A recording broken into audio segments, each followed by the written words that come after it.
What's going on, guys? It's Brendan here from the United Center in Chicago, the host site of the Midwest region of the NCAA tournament for 2022 and the site of a Kansas Jayhawks Elite Eight win over the Miami Hurricanes, 76-50.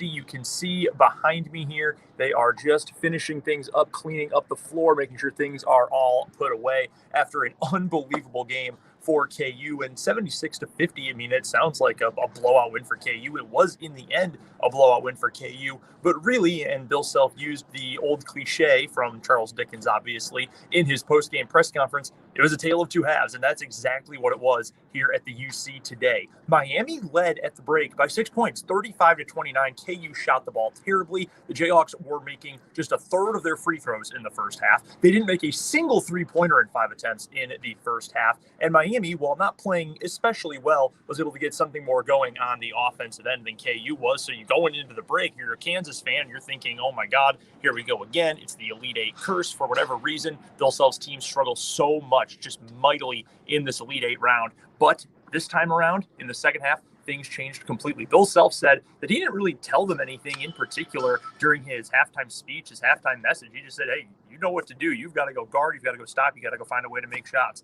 Well, that's exactly what KU did. And Self also, before we get to some of these second half numbers and facts here, also mentioned earlier this week, and we wrote about this over on the website, WIBWNewsNow.com, he said the lid is going to come off for this offense. Now, KU, as we know, didn't shoot it especially well, really against Creighton in the second round, and especially not against Providence in the Sweet 16 here in Chicago on Friday night. But the lid finally came off in that second half. They shot it better than 50% from the floor in the second half, 56% from three-point range, 5 out of 9 after the break, led off by a Christian Braun go-ahead three-pointer just about 4.5 minutes in to the second half. That truly got the lid off from long range, and KU was able to just coast on from there. As the way Bill Self put it, it was 2 plays that turned into 4, that turned into 8, that turned into 16, and that's really how the flow of the second half went. In the end, KU in the second half had a 47-15 advantage over Miami. Utter domination after halftime. They were able to figure it out at least a little bit from the free throw line. They figured it out completely from three-point range. Meanwhile, Miami could not get anything going in the second half. The Hurricanes went 0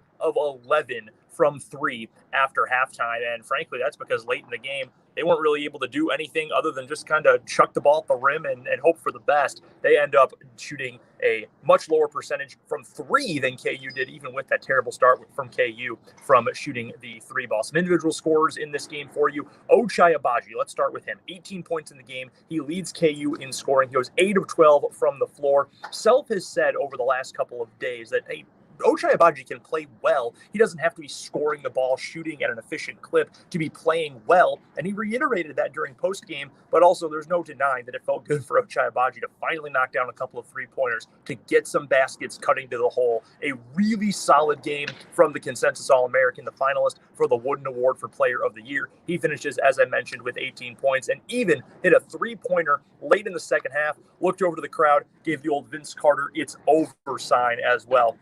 This entire KU team really feeling it for the majority of the game. Have to give props to David McCormick as well. The senior big man ends up with 15 points in the game, goes 6 out of 7 from the floor, some big rebounds. A little bit of a struggle early on, but he was fantastic in the second half. Was really the major catalyst for KU to get off to the huge run that opened up the second half. How about a 19-5 run for KU, getting right after the break into that second half? And it started 18-5 going into the first media timeout. And into that media timeout, it was McCormick with an and one layup that was able to get KU on a roll. And really, the Jayhawks never looked back from there. Christian Braun also ended up with 12 points in the game. And as I mentioned, he's the one who hit that first three-pointer for KU to get the lid off, so to speak, and to get that offense flowing. So with that, the Jayhawks pick up a blowout win. It is one of the biggest blowouts in the history of the Elite Eight, and that's the furthest Miami has ever gotten in the tournament. And you've got to give congratulations to Coach Jim Larinaga, former Kansas player Charlie Moore, former Oklahoma player Cameron McGusty, who was the best player on the floor in the first half for either team. They put together a great season, a historic season for the Hurricanes, but they do come up short against KU here today at the United Center. And with that, the Kansas Jayhawks, for the 4th time under head coach Bill Self, are headed to the Final Four. And here's an interesting note for you. I know this has been bandied about plenty on social media.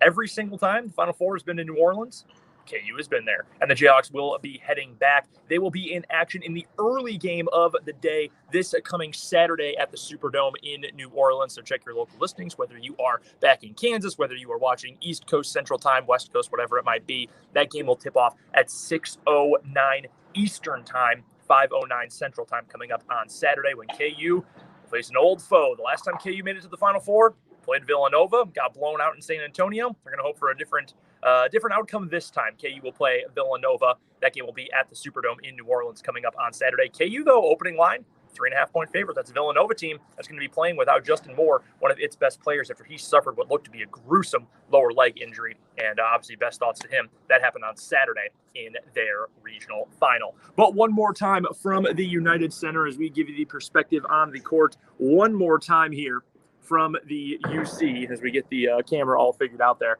I'm Brendan Dzwierzynski for 580 Sports Talk. Make sure you follow us on social media at 580 Sports Talk on Twitter, and you can also follow my personal account at BrendanDZW on Twitter. We will talk to you coming up this week as KU gets ready for the Final Four for the first time since 2018 from the United Center in Chicago. One more time, I'm Brendan Dzwierzynski for 580 Sports Talk.